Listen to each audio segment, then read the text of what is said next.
Hello दोस्तों, स्वागत है आप सबका आपके अपने यूट्यूब चैनल एकलव्य एस्ट्रोलॉजी में। और दोस्तों, आज हम बात करेंगे एक बहुत ही इंपॉर्टेंट टॉपिक के बारे में, हाउ टू जज अ दशा। देखिए, दशा सबके जीवन में आती है, लेकिन एक चीज़ और बता दूं कि किसी भी दशा को जज करना इतना आसान नहीं है। आप सोचें, मेरा राहु 10th में बैठा है तो मुझे दिक्कत दे सकता है जॉब में, है ना, या कुछ और चीज़ें दे सकता है। मेरा अष्टम भाव में बैठा है तो मुझे ये हो जाएगा, वो हो जाएगा। लोग डरते हैं। मुझसे किसी ने पूछा था, किसी का मकर लगन था, बुध अष्टम भाव में था, अरे मुझे बुध की सर महादशा आने वाली, मैं मर तो नहीं जाऊँगा। तो दशा एक ऐसा इंपॉर्टेंट चीज़ है कि उसको आप ऐसे जज मत करिए कि मेरा 4th में बैठा है, मेरा ये है वो है, ऐसे जज मत करिए। उसमें बहुत सारी चीज़ें हैं। जिस ग्रह की दशा है उसका डिस्पोजिटर कौन है, उसका राशि स्वामी कहाँ बैठा हुआ है, ठीक है, कैसा बैठा हुआ है। इसके अलावा राहु, वो जो दशा स्वामी है, वो किस नक्षत्र में बैठा है। सबसे इंपॉर्टेंट कॉन्सेप्ट है दशा लगन। किसी ग्रह की जब दशा शुरू होती है तो हम जिस भाव में वो बैठा होगा उसको हम लगन बना लेंगे, ठीक है, उस टाइम पीरियड तक, जिस टाइम पीरियड तक वो दशा है, ठीक है। लेकिन उसको दशा लगन बनाने से पहले हम क्या करेंगे, हम पहले कुंडली में प्रॉमिस देखेंगे, उस दशा के प्रॉमिस देखेंगे कि ये क्या क्या उसमें होने की संभावना है, इस दशा, इस अंतर्दशा में क्या क्या होने की संभावना है, ठीक है। तो मेनली दशा लगन जो है एक ऐसा कॉन्सेप्ट है जिसमें आपको क्लियरली इवेंट्स का पता चल जाएगा कि ये हो सकता है। एक भाव बहुत सारी चीज़ों को रिप्रेजेंट करता है। शादी को रिप्रेजेंट करता है 7th भाव, तो ये करियर को भी रिप्रेजेंट करता है, ठीक है। आपके बिजनेस पार्टनरशिप को रिप्रेजेंट करता है। आपके लीगल कोई बॉन्डिंग है उसको रिप्रेजेंट करता है। तो दशा लगन में क्या है कि हम दशा स्वामी को जहाँ बैठा है उसको लगन बना लेंगे और फिर उसकी अंतरदशा को भी जज करेंगे। और दशा, जैसे कि शुक्र में शुक्र की दशा आ रही है तो वो क्या हम उम्मीद कर सकते हैं, उसमें क्या रिजल्ट हो सकते हैं उसमें। तो यहाँ पर मैं थोड़ा सा आपको ना प्रैक्टिकली चार्ट से बताऊंगा कि कैसे दशा लगन हमें एक इंडिकेशन देता है इवेंट का कि ये होने हो सकता है यहाँ पे, ठीक है।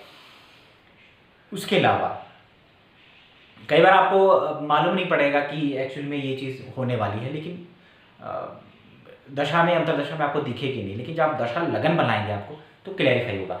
आप दशा लगन बनाने से पहले मैं आपको बता दूं कि दशा लगन बना के आप जो इवेंट्स पहले लगन कुंडली में प्रॉमिस होंगे, दशा लगन बनाने पे कोई ऐसा नहीं है कि कोई राजयोग बन जाएगा, नहीं, वो टेम्पररी पीरियड के लिए होता है। तो पहले हम कुंडली में जो दशा है, वो कुंडली में जो प्रॉमिस है, उस दशा में क्या क्या इवेंट्स प्रॉमिस हो सकते हैं, कि किस हाउस को किस ग्रह के साथ युति बना के बैठा है, किस नक्षत्र में बैठा है, उसका डिस्पोजिटर कहाँ है, मतलब उसका राशि स्वामी कहाँ है, ये सब हम देखेंगे। उसके बाद हम दशा लगन बना के उसको कन्फर्मेशन देंगे कि क्या ये वाक्य एक्चुअल में हमें दे रहा है नहीं दे रहा है, ठीक है। तो एग्जाम्पल है, जैसे मान लीजिए राहु में शुक्र का अंतर चल रहा है, कुंभ लगन है, राहु 10th हाउस में है, शुक्र 3rd हाउस में है, तो राहु में शुक्र का अंतर चल रहा है, ठीक है। तो राहु और शुक्र का षडाष्टक योग बन गया, that is not a good sign for health. वो हेल्थ के लिए ठीक नहीं होता षडाष्टक योग, 6 8 में जाना अच्छा नहीं मानते एक दूसरे से। लेकिन छठा भाव फिर भी हम देखते हैं जॉब के लिए होता है। तो मैं राहु को जब लगन में बना दूंगा तो उसमें से वीनस 6th हाउस में आएगा। अब मैं उसके डिस्पोजिटर को देख के और ये सारी चीज़ें देख के कहूँगा कि हाँ, ये चीज़ें हो सकती हैं भाई, जॉब लग सकती है। तो चलिए मैं आपको एग्जाम्पल से बताता हूँ दशा लगन के बारे में। और एक चीज़ हमेशा याद रखिए कि जो इवेंट्स कुंडली में प्रॉमिस नहीं होगा दशा लगन में, वो नहीं होगा। आप ये सोचें कि मैं दशा लगन बनाऊंगा तो फिर मेरी कुंडली में राजयोग बन जाएंगे, मेरी कुंडली में IAS ऑफिसर और इसके योग बन जाएंगे, तो ऐसा होगा नहीं होगा। जो प्रॉमिस होगा वही होगा, लेकिन दशा लगन से हम दशा को बहुत अच्छे से जज कर सकते हैं, ठीक है दोस्तों। और जो मेरे चैनल पे नए आए हैं, मैं उनको बता दूं कि मेंबरशिप का ज्वाइन बटन मैंने ऑन किया है, तो उसमें मुझे ज़्यादा मेंबर नहीं चाहिए। उसमें क्या है, वर्षफल आपको मिलेगा साल का, और बेसिक वीडियोस लेसन 1 से लेकर के बेसिक से लेके उसमें आपको समझाया जाएगा, ठीक है। वो अलग से होता है, उसमें लाइव स्ट्रीम्स भी होता है, वो मेंबर्स के लिए होगा हमेशा। तो आप अगर ज्वाइन करना चाहें तो आप ज्वाइन कर लीजिएगा। 59 पर मंथ आपको देना है उसमें, ठीक है। मुझे नहीं लगता 59 पर मंथ कोई बड़ा अमाउंट है। और वीडियो अच्छा लगे तो सब्सक्राइब लाइक ज़रूर करिएगा, ठीक है दोस्तों। चलिए वीडियो को शुरू करते हैं। तो चलिए दोस्तों, शुरुआत करते हैं पहले चार्ट से। इसमें मैं आपको बताऊंगा कैसे दशा लगन क्या होता है। और एक चीज़ ध्यान में रखिएगा, जो इवेंट्स नॉर्मली दशा के लिए हम देखेंगे पहले लगन कुंडली से, वही इवेंट्स दशा लगन में कंफर्म करने के लिए हम दशा लगन को देखेंगे। कई बार चीज़ें आपको नॉर्मली जो आप कुंडली देखेंगे अपनी D1 में, उसमें आपको चीज़ें समझ नहीं आएगी, लेकिन जब दशा लगन देखेंगे तो आपको बहुत सारी चीज़ें समझ में आ जाएंगी। ठीक है, तो एक चीज़ और, आ, किसी भी इवेंट को प्रिडिक्ट करना इतना आसान नहीं है जितना आप सोचते हैं। बहुत सारी चीज़ें हैं, दशा देखना है, दशा में भी दशा लॉर्ड को देखना है, महादशा लॉर्ड को देखना है, उसके डिस्पोजिटर को देखना है, उसके नक्षत्र लॉर्ड को देखना है, उसका नौमांश में पोजीशन, उसका दशमांश में पोजीशन देखना है, षटबल में देखना है, इसके अलावा गोचर देखना है, उसके अलावा फिर आपका कौन सा ईयर एक्टिवेट है, फिर शनि और गुरु का प्रोग्रेशन देखना है। बहुत सारी चीज़ें हैं जो एक इवेंट के लिए देखी जाती हैं। तो ये मुझे समझ नहीं आता जो लाइव सेशन में अपने चार्ट्स दिखाते हैं, फटाफट पूछते हैं, इसीलिए मैं लाइव सेशन नहीं करता हूँ ज़्यादा। ठीक है, क्योंकि लाइव सेशन में एक रफ आइडिया आपको मिलेगा, वो हो भी सकता है, वो भी नहीं हो भी नहीं सकता है। तो और कोशिश करनी चाहिए कि कभी भी फ्री प्रेडिक्शन ना लें किसी भी एस्ट्रोलॉजिस्ट से, क्योंकि वो इतना सीरियसली आपके चार्ट को नहीं देखेगा, क्योंकि 1 या 1.5 घंटा लगता है एक चार्ट को अच्छे तरीके से देखने में। तो इसलिए हमेशा आप अपॉइंटमेंट लें और फिर आप देखें। तो चलिए दशा लगन की बात करते हैं। तो ये एक चार्ट है, डेट ऑफ बर्थ है 16 मई 1987, 11:20, सोलन हिमाचल प्रदेश का जन्म है। ठीक है, तो इसके जीवन में सबसे जो ब्राइट पीरियड रहा है वो सूर्य की महादशा में रहा है। ठीक है, सूर्य की महादशा, पहले शुक्र की महादशा थी 2010 तक, 2010 के बाद सूर्य की महादशा स्टार्ट हुई 2016 तक, 2017 2016, हाँ 2016-17 तक, क्योंकि 6 साल की होती है। तो अब मैं दिखा भी देता हूँ आपको। तो सूर्य में, हाँ 2016 तक। तो यहाँ पर इसको सूर्य की महादशा में क्या क्या चीज़ें मिल सकती हैं। पहली बात देखेंगे, कर्क लगन का जन्म है, सूर्य की महादशा स्टार्ट हुई 2010 से। तो कर्क लगन में सूर्य द्वितीय भाव का स्वामी है, 11वें भाव में चला गया, बहुत ही बढ़िया प्लेसमेंट हो गई। धनेश का लाभ भाव में जाना और उसकी महादशा का आना, ये तो एक सडन राइज दे देगा, स्टेटस में राइज दे देगा, पैसे में राइज दे देगा। जो अगर 20,000 कमा रहा है तो सीधा 1 लाख 1.5 लाख तक पहुंच जाएगा ये। ठीक है, अब इसके साथ कौन सा लॉर्ड बैठा हुआ है? बुध बैठा हुआ है। बुध कहाँ पर है? 11वें भाव में है और 12वें भाव का स्वामी और 3rd हाउस का स्वामी है। तीसरा भाव हमारे घर से, नेटिव प्लेस से, यानी जो चतुर्थ भाव है उससे 12वां पड़ता है, और केतु वहाँ बैठा हुआ है। तो कम से कम केतु का इफेक्ट उस बुध पर है। तो 3rd हाउस और 12th हाउस भी सूर्य की महादशा में एक्टिवेट हो जाएंगे, यानी सूर्य जो रिजल्ट देगा वो अपने तो देगा ही देगा, बुध के भी देगा। साथ में सूर्य का जो डिस्पोजिटर है यानी राशि स्वामी है वो कहाँ बैठा है? शुक्र, दशम भाव में बैठा हुआ है। तो यानी कि तीसरा भाव यानी घर से दूर जाना, नेटिव प्लेस से दूर जाना, 12वां भाव यानी फॉरेन का, एक्सपेंडिचर का, 2nd हाउस यानी फैमिली का, पैसे का, 11वां भाव लाभ का, और 10th हाउस में डिस्पोजिटिव राशि स्वामी शुक्र बैठा हुआ है, तो 10th हाउस का भी रिजल्ट देगा यहाँ पे। ठीक है, यही सूर्य। तो इनका जॉब में स्टेटस कह लीजिए, गाड़ी खरीदना कह लीजिए, घर बनाना खरीद लीजिए, शादी होना, संतान होना, फॉरेन जाना, ये सब सूर्य की महादशा में हुआ है 2010 से 2016 के बीच में। और उसके बाद एक बड़ा चेंज आया है, वो एक अलग चीज़ है, लेकिन हम एनालाइज करेंगे। और सूर्य को अगर हम नवमांश में देख लेंगे, तो सूर्य अगर नवमांश में देखेंगे तो नवमांश में सूर्य लगन में बैठा हुआ है। नवमांश का एक सबसे बड़ा इंपॉर्टेंट ट्रिक क्या है कि नवमांश का जो लगनेश लगन बन जा रहा है वो यहाँ का जन्म कुंडली का सप्तमेश है, जो 7वां भाव है वो नवमांश का लगन बन जा रहा है और वहाँ सूर्य बैठा है। तो यही सूर्य इनकी शादी करवा देगा। क्यों? क्योंकि नवमांश के लगन में बैठा हुआ है। नवमांश का जो लगनेश है और नवमांश के लगन में जो ग्रह बैठा हुआ होता है, अगर उसकी दशा अंतर्दशा आ जाए तो उसमें शादी होती है। ठीक है, शादियाँ होती हैं, डेफिनेटली होती है। तो हालांकि गोचर भी एक अलग चीज़ है। तो अब मैं इसके रिजल्ट देखूंगा। तो ये सूर्य में जब गुरु का अंतर था तब ये फौरन गए। गुरु का अगर देखेंगे हम 9th हाउस में राहु के साथ बैठा हुआ है और 6ठे भाव का स्वामी है। 6 और 9 का कॉम्बिनेशन यहाँ पे बना, यानी कि जॉब और कार्यस्थल में परिवर्तन। ठीक है, राहु के साथ बैठा है और 9th हाउस लंबी यात्रा का होता है। 12वीं राशि आप देखेंगे ऑटोमेटिकली एनवायरनमेंट को चेंज करने वाली राशि है, क्योंकि 12वां भाव 12वीं राशि आपके चेंज इन एनवायरनमेंट को रिप्रेजेंट करती है। तो यहाँ राहु के साथ बैठा है। तो ये जो है, जब सूर्य में जुपिटर का अंतर आया तो ये गए फॉरेन। तो ये चला जनवरी 2012 से, ये मई 2012 के आसपास गए हैं यहाँ पे। सूर्य, जुपिटर और मरकरी की, सूर्य में जुपिटर का अंतर और मरकरी की प्रत्यंतर चल रहा था। ठीक है, तो मरकरी मैंने कहा 3rd लॉर्ड और 12th लॉर्ड है यहाँ पे, तो उसका अपना इफेक्ट आना ही था। इसके अलावा जुपिटर का मैंने बताया 9th हाउस में है, तो लंबी यात्रा का योग, और 6ठे भाव का स्वामी है। तो और 9th हाउस किस चीज़ का होता है? आपके वर्क प्लेस में चेंजेस का। तो यहाँ पे सूर्य में जब गुरु का अंतर आया तो यही चीज़ें हुई। अब दशा लगन में इसका ज़्यादा इफेक्ट आपको देखने को मिलेगा, ठीक है। दशा लगन में आपको सबसे ज़्यादा इफेक्ट देखने को मिलेगा इसका, जब मैं इसको, सूर्य कहाँ बैठा है 2 नंबर में, तो मैं इसको 2 नंबर को लगन बना दूंगा, ठीक है। ये मैं 2 नंबर को लगन बना दिया। अब ज़्यादा चीज़ें आपको समझ में आएगी। सूर्य क्या देगा यहाँ पे, ठीक है। सूर्य देगा डिस्पोजिटर का रिजल्ट, 12वें भाव में बैठा है शुक्र, शुक्र ही 6ठे भाव का भी आ जा रहा है यहाँ पे। गुरु यहाँ पर 8th और 11th का लॉर्ड है, 11वें भाव में बैठा हुआ है राहु के साथ, ठीक है। तो यहाँ पर सूर्य और गुरु का दशा लगन हिसाब से 3 और 11 का संबंध आ रहा है। तो यहाँ पर सूर्य में जब गुरु का अंतर आएगा तो सडनली देखो इनको एक ऑप्शन मिलेगा, अपॉर्चुनिटी मिलेगा यहाँ पे। और सूर्य में गुरु में जब बुध आप, मैंने बता दिया ऑलरेडी आपके चार्ट में कि जॉब छोड़ के यहाँ इंडिया में ये फॉरेन चले गए, उसमें मई 2012 की बात है। तो सूर्य देखें अगर हम यहाँ पे लगन आया और सूर्य और गुरु का 3-11 का संबंध है, और राहु और जुपिटर 11वें भाव में बैठे हुए हैं, तो इसका मतलब ये जुपिटर इनको गेन देके गया है यहाँ पे, एक अच्छा पीरियड रहा है, ठीक है। अब जब गुरु में उसके बाद सूर्य के बाद जब शनि का अंतर आया तो दोबारा लगन बनाएंगे हम इसको। तो सूर्य में जब शनि का अंतर आएगा तो इनकी शादी हो गई।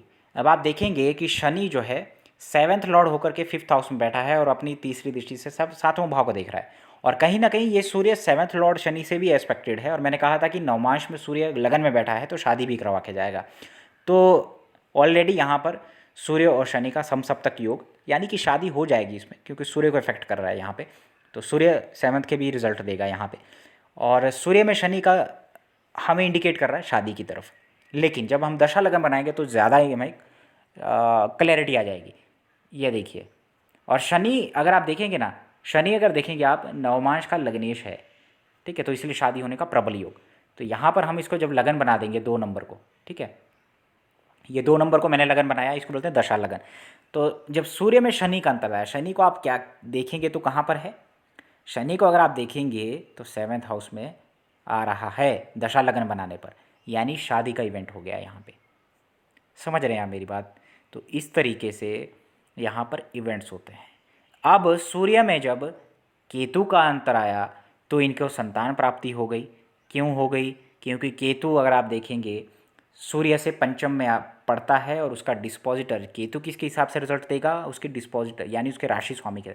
तो सूर्य से पंचम में बुध आ गया, बुध लगन में बैठा हुआ है, और बुध जो है केतु का राशि स्वामी है। तो केतु यहाँ पर बुध के अनुसार रिजल्ट देगा, जो इवेंट बुध यहाँ पे दिखाएगा वही आपको देगा यहाँ पे केतु, ठीक है। तो केतु ने संतान प्राप्ति करवाई सूर्य में जब केतु का अंतर था। तो दशा लगन से ही हमें ये मालूम पड़ जा रहा है। जबकि अगर हम नॉर्मली लगन बनाएंगे 4 नंबर तो आपको मालूम नहीं पड़ेगा कि संतान क्यों हुआ केतु की अंतरदशा में क्यों हुआ। लेकिन जब इसको हम दशा लगन बनाएंगे तो आपको ज़्यादा पता चलेगा। और नवमांश में भी केतु पंचम भाव में है, तो नवमांश से भी आप देखते हैं ना कि नवमांश जो है ना कन्फर्मेशन है किसी चीज़ का, नवमांश जो है कन्फर्मेशन है, तो नवमांश में भी केतु पंचम भाव में है। तो इस तरीके से चीज़ें देखी जाती है, ठीक है। दशा लगन में आप पहले दशा को जज करिए नॉर्मली D1 से, उसके बाद ज़्यादा क्लैरिटी के लिए आप जाइए दशा लगन में। तो दशा लगन बनाने पे यहाँ पे कुछ चीज़ें समझ में आई। अब एक चीज़ और बताता हूँ आपको, कुछ एग्जांपल्स आपको और देता हूँ मैं, ठीक है। ये एक चार्ट है, ठीक है, एक व्यक्ति का चार्ट है। अभी जस्ट कुछ देर पहले उन्होंने मुझे फ़ोन किया, तो किसी कुंडली की दिखाने की बात हो रही थी, तो मैंने जस्ट उनसे पूछा, क्योंकि मैं वीडियो बनाने वाला था, कि चलिए मैं आपका चार्ट देखता हूँ कि आपके चार्ट में क्या, जैसे मैं दशा लगन के ऊपर सोच रहा था वीडियो बनाने, तो मैं उनको मतलब चलिए आपको बताता हूँ कुछ। तो यहाँ पर मैंने देखा कि राहु की महादशा 2002 से है, ठीक है, और राहु में शुक्र का अंतर 2014 से 2017 के बीच में है। तो मुझे फट से यहाँ पे आ गया, क्योंकि राहु अगर देखेंगे इनकी कुंडली में तो 4th हाउस में बैठा हुआ है शुक्र के साथ। शुक्र क्या है? पंचमेश और दशमेश है, और राहु का जो डिस्पोजिटर है यानी राशि स्वामी मंगल है वो 6ठे भाव में है। तो मुझे मालूम पड़ गया कि ये राहु यहाँ पर बहुत सारी चीज़ें देने वाला है, जॉब्स देने वाला है, जॉब प्रोफाइल में चेंजेस देने वाला है। इसके अलावा राहु 4थे भाव में बैठा हुआ है, तो अपने नेटिव प्लेस से बहुत दूर लेके चला जाएगा, एक डिफरेंट कास्ट और कल्चर के बीच में ये बच्चा चला जाएगा, ठीक है, जो भी है व्यक्ति है। तो मैंने कहा 2014 से 2017 के बीच में आपको जॉब लगा होगा, जो कि गवर्नमेंट जॉब था, ठीक है, बैंक में है, सेमी गवर्नमेंट आप कह लीजिए, पब्लिक सेक्टर होता है, लेकिन गवर्नमेंट ही उसको रूल करता है। तो राहु में शुक्र में इनका जॉब लगा 2014 से 2017 के बीच में। तो अगर हम देखेंगे तो ऑलरेडी क्लैरिफिकेशन आ चुका है कि राहु का डिस्पोजिटर मंगल छठे में है, शुक्र सेवेंथ दशम भाव का स्वामी है, ठीक है। तो इसलिए राहु में जब शुक्र का अंतर आया तो इनका जॉब लगा। लेकिन अगर हम इसको बना देंगे दशा लगन, तो हमें ज़्यादा क्लैरिटी आएगा, ज़्यादा हमें मालूम पड़ेगा कि ऐसा क्यों हुआ, क्या चीज़ें यहाँ पर हुई, ठीक है। तो क्योंकि राहु में शुक्र का अंतर कितना लंबे पीरियड के लिए हो गया, 2014 से 2017 के लिए। तो यहाँ पे थोड़ा सा इसको नैरो डाउन के लिए करने के लिए हम दशा लगन में जाएंगे। तो ये देखिए,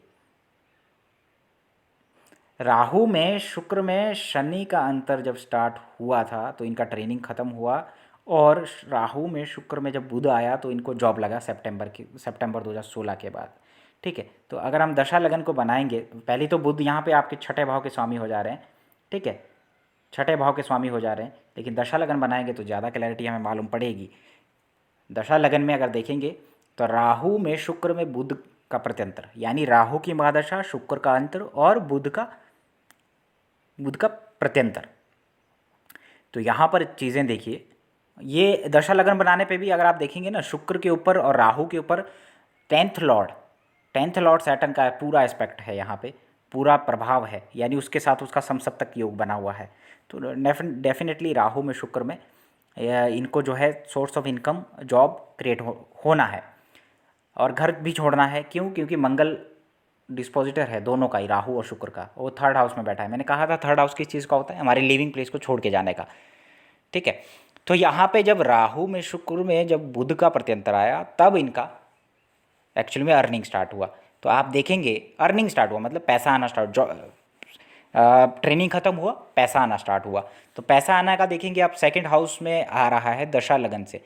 वैसे तो इनका मकर लगन है, ठीक है, मकर लगन है, सूर्य बुध पंचम में आएंगे और छठे भाव का स्वामी है बुध, नाइन्थ का भी लॉर्ड है। लेकिन जब दशा लगन हम बनाएंगे तो हमें ज़्यादा क्लैरिटी पता चलेगी कि राहु में शुक्र में जब बुध का प्रत्यंतर आया तो इनका अर्निंग स्टार्ट हुआ, और ये गवर्नमेंट की तरफ से अर्निंग था, गवर्नमेंट जॉब था। और बुध छठे भाव का भी स्वामी है, जो daily day to day life जो हमारी स्टार्ट होती है, ऑफिस जाना और ये सब जाना, वो छठे भाव से देखते हैं। तो दोनों ही मकर लगन के हिसाब से भी देखेंगे तो बुध छठे का है, और दशा लगन के हिसाब से भी देखेंगे तब भी छठे का है। तो क्लैरिटी ज़्यादा आ रही है यहाँ पे इन चीज़ों में।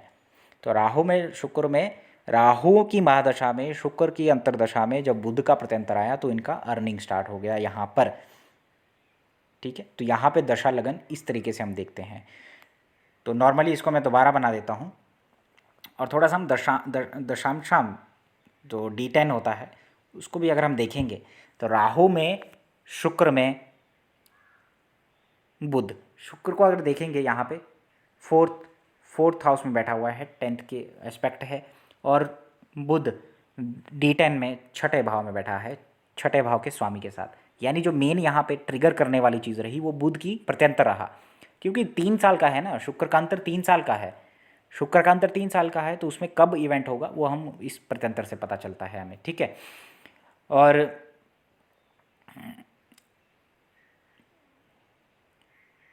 ये यहाँ पर इनका मेनली निकल गया है चीज़ें, जो भी इस चार्ट का मुझे बताना था आपको। तो इसमें हम अब दूसरा चार्ट लेते हैं, ठीक है।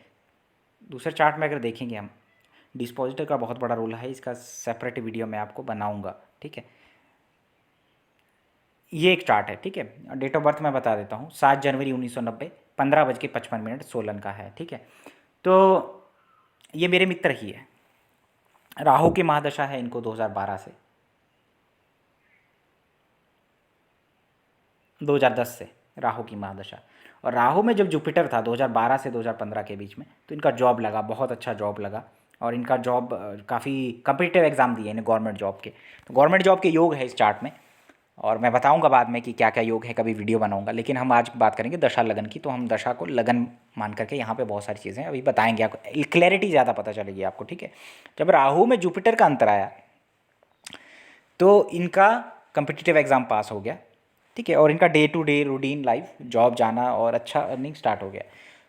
तो राहु देखिए, राहु ना आपकी कुंडली में जो कुंभ जो राशि होती है ना, उसका को ऑनर होता है, मतलब उसका स्वामी होता है वो, एक तरीके से शनि भी होता है और राहु भी होता है। ठीक है। और राहु जिस राशि में बैठा है उस राशि में किस ग्रह के साथ कंजंक्ट होकर के बैठा है, और किस उसका जो राशि स्वामी वो कहाँ बैठा है, किसके साथ बैठा है, उसके हिसाब से राहु के रिजल्ट होंगे। ये एक्चुअली ऐसी हमारी जो सीक्रेट एजेंसी है उसमें इनका जॉब लगा था। आप देखेंगे राहु शुक्र अष्टम भाव में है। राहु अष्टम भाव में, मैंने कहा सीक्रेट चीज़ों को उजागर करने वाला, खोजी व्यक्ति बनाएगा। तो राहु में जब शुक्र का अंतर आया, गुरु का अंतर आया, तब इनका जॉब लगा। अगर आप देखेंगे गुरु लगन में बैठा हुआ है, ठीक है, किस किस से एस्पेक्ट है, नाइन्थ लॉर्ड, थर्ड लॉर्ड और फोर्थ लॉर्ड से एस्पेक्टेड है वो गुरु। ठीक है। और गुरु दशम भाव का स्वामी होकर के लगन में बैठा हुआ है। तो इनको जॉब लगने का, ठीक है, यहाँ पे हमें एक इशारा मिल गया D1 से। ठीक है। और D9 में भी कहीं ना कहीं नीच भंग बना हुआ है उनका, जुपिटर डेबिलिटेड है लेकिन मंगल और मून के साथ बैठा है, 10th हाउस से कनेक्शन है, और राहु का 11वें भाव से कनेक्शन है। ठीक है, नवमांश में भी। तो अब मैं दशा लगन जब बनाऊंगा इसको, राहु की महादशा है तो राहु को मैंने लगन बना दिया, तब हमें ज़्यादा क्लैरिटी मिलेगी। राहु और गुरु का षडाष्टक योग है, थोड़ा सा हेल्थ को लेकर के खराब हो सकती है, कर्ज लेगा ये व्यक्ति उस दौरान, लेकिन राहु और शुक्र का षडाष्टक योग है, यानी राहु से छठे में बैठा हुआ है गुरु। तो राहु से छठे में बैठना यानी कि दशा लगन बनाने पे जुपिटर छठे भाव में आ गया। छठा भाव किस चीज़ का है? कॉम्पिटिटिव एग्जाम्स का है, जॉब का है, डेली रूटीन में जॉब जो कर की जाती है उसका है। तो यहाँ पर राहु में जब शुक्र का अंतर स्टार्ट हुआ तो इनका जॉब स्टार्ट हो गया। वो हमें दशा लगन से मालूम पड़ा। हालांकि इसमें बहुत सारी चीज़ें हैं, BCP है, आपका ट्रांजिट देखना है, नक्षत्र स्वामी देखना है, बहुत सारी चीज़ें देखनी है, लेकिन हमने यहाँ पे सिर्फ यही चीज़ें देखी है। डिस्पोजिटर राशि स्वामी देखेंगे अगर आप गुरु का, तो बुध बन जाता है, जो कि 12वें भाव में आएगा शनि और सूर्य के साथ। सूर्य गवर्नमेंट को रिप्रेजेंट करता है, और यही गुरु और इसका राशि स्वामी बुध दोनों सूर्य के साथ बैठे हुए हैं। तो ये गवर्नमेंट जॉब था। ठीक है। अभी एक जॉब आपको प्रिडिक्ट करके बताता हूँ मैं। अभी अभी मुझे एक किसी का फ़ोन आया कि आप मुझे देखिए कि मेरा जॉब छूट गया है और क्या मेरा जॉब लगेगा। ठीक है। तो ये बहुत ही बुज़ुर्ग इंसान है, लगभग आप देखेंगे 17 नवंबर 1967 का बर्थ है, 2 बज के गुमला का। तो मैं कुछ नहीं किया मैंने, क्योंकि मैं इस पे ऊपर वीडियो बनाने वाला था दशा लगन पे, तो मैं सीधा यहाँ पे चला गया।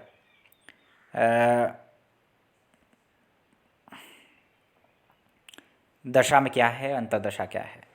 तो इनको जो है 1 नवंबर 2019 से 1 नवंबर 2019 से इनको जो है जुपिटर में राहु का अंतर चल रहा है। ठीक है।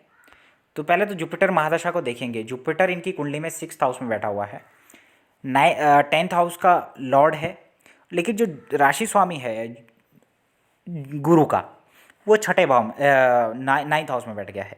तो इसका मतलब ये व्यक्ति जो है ना, ये एक जॉब में नहीं रहने वाला है, ये बहुत सारी जॉब्स में चेंजेस करेगा। हालांकि जॉब्स रहेंगी इसके पास, क्योंकि महादशा का जो स्वामी है वो छठे भाव में है और 10th का लॉर्ड है। लेकिन जैसे ही इनको राहु का अंतर स्टार्ट हुआ नवंबर 2019 से, इन्होंने जॉब छोड़ दिया कुछ दिक्कतों की वजह से। वो दिक्कतें यहाँ पे क्लियरिटी दिखती हैं, गोचर में दिखती हैं। आपको देख रहे होंगे कि केतु का गोचर मंगल के ऊपर से 10th हाउस में कर रहा है। ठीक है। जो कि इनका अंतर्दशा लॉर्ड भी था नवंबर तक, तो उसमें दिक्कतें कुछ आई होंगी डेफिनेटली। लेकिन जुपिटर में राहु में इनके परिवर्तन आना स्वाभाविक है। पहली बात तो राहु, मैंने कहा था, को अवनर होता है किसका? एक्वेरियस का, कुंभ का। तो कुंभ 12वें में भाव में है यहाँ पे। ठीक है। इसके अलावा राहु किस किस हिसाब से रिजल्ट देगा? राहु मंगल के हिसाब से रिजल्ट देगा। मंगल जो है 10th हाउस में बैठा हुआ है, और यही राहु गुरु को भी देखता है, मंगल को भी देखता है। तो कुछ ना कुछ जॉब में तो चेंजेस ज़रूर देगा यहाँ पे। ठीक है। ये राहु, जुपिटर में राहु। तो इनका सवाल ये था कि मेरे को जॉब लगेगा कि नहीं लगेगा। तो मैं कुछ नहीं करूँगा, मैं सिर्फ जुपिटर को दशा लगन बना दूंगा, मतलब जुपिटर जहाँ बैठा है। ठीक है। तो अब यहाँ पर ज़्यादा इंडिकेशन मालूम है, अब यहाँ पर ज़्यादा इंडिकेशन है जॉब चेंज होने का, वर्क प्लेस चेंज होने का। जुपिटर लगन में बैठा है, चलो ओके है दशा लगन के हिसाब से, लेकिन राहु 9th में आ गया। 9th हाउस, मैंने कहा 9th और 5th हाउस किस चीज़ को होते हैं? चेंज, जॉब में चेंज, यानी स्ट्रीम ही चेंज हो जाना। डेली रूटीन आपका चेंज हो जाना, और जॉब का जो वर्क प्लेस होता है वो 10th हाउस होता है, हम उससे देखते हैं। तो 9वां भाव किस चीज़ का है, यानी उसके उससे 12वां पड़ता है, तो चेंज का हो गया। अब क्या इनकी जॉब लगेगी? बिल्कुल लगेगी। गुरु में राहु का अंतर आएगा, लेकिन जब प्रत्यंतर, अब देखिए मैं दशा लगन से ही इनको प्रिडिक्ट करके दिया हूँ। जुपिटर में राहु मार्च 2022 तक है, तो क्या मार्च 2022 तक जॉब नहीं लगेगा? ऐसा नहीं है। जैसे ही जुपिटर में राहु में जुपिटर ख़त्म होगा 6 जुलाई 2020 के बाद, तो इनका जॉब लग जाएगा नियरली जुपिटर राहु सैटर्न के प्रत्यंतर में। यानी जुपिटर में राहु में जब सैटर्न का प्रत्यंतर आएगा, सैटर्न यानी गुरु में जब राहु का अंतर चल रहा है, उस राहु में जब शनि का प्रत्यंतर आएगा, तब इनका जॉब लगेगा। ठीक है, क्योंकि मैं दशा लगन के हिसाब से देखूंगा तो इनका राहु तो 9th में है, लेकिन सैटर्न जो है कहीं ना कहीं 6th का लॉर्ड होकर के 8th हाउस में बैठा हुआ है। ठीक है, और दशा लगन के हिसाब से जो 10th लॉर्ड शुक्र है उससे दृष्ट है। ठीक है, तो यहाँ पर मैं ये कहूँगा कि जुपिटर में राहु का जुपिटर की महादशा में राहु का अंतर्दशा में जब सैटर्न का प्रत्यंतर आएगा, तब इनका जॉब लगेगा। ठीक है, और अगर नवमांश में भी देखें तो नवमांश में भी सैटर्न इनका 6th लॉर्ड है और एग्जाल्टेड स्टेट में है। तो यहाँ पर जुलाई तक इनको इंतज़ार करना पड़ेगा, और जुलाई तक के बाद भी अगर मैं बताऊँ दशा लगन के हिसाब से भी, जब शुक्र का उसमें प्रत्यंतर के बाद जब शुक्र की सूक्ष्म दशा रहेगी, तब इनका जॉब लगेगा, क्योंकि दशा लगन के हिसाब से शुक्र इनका 10th लॉर्ड बनता है और वहाँ मून बैठा हुआ है, और शुक्र और शनि का आपस में समसप्तक योग है। ठीक है, तो ये दशा लगन के हिसाब से हम बहुत सारी चीज़ें यहाँ पर देखते हैं, प्रेडिक्शन कर सकते हैं। ठीक है, तो ये आपके लिए। और देखिए मैंने अभी अभी कहा कि जब शुक्र का सूक्ष्म आएगा, तो शुक्र को अगर हम देखेंगे यहाँ पे D10 में अगर देखें तो यहाँ पर 10th हाउस में है, और सैटर्न का एस्पेक्ट एक दूसरे के साथ जो लगन में ही बना हुआ है वही D10 में भी बना हुआ है, तो इसलिए मैंने ये प्रेडिक्ट करके यहाँ पे इनको बोला है। ठीक है दोस्तों, एक चार्ट और दिखाता हूँ आपको दशा लगन के हिसाब से।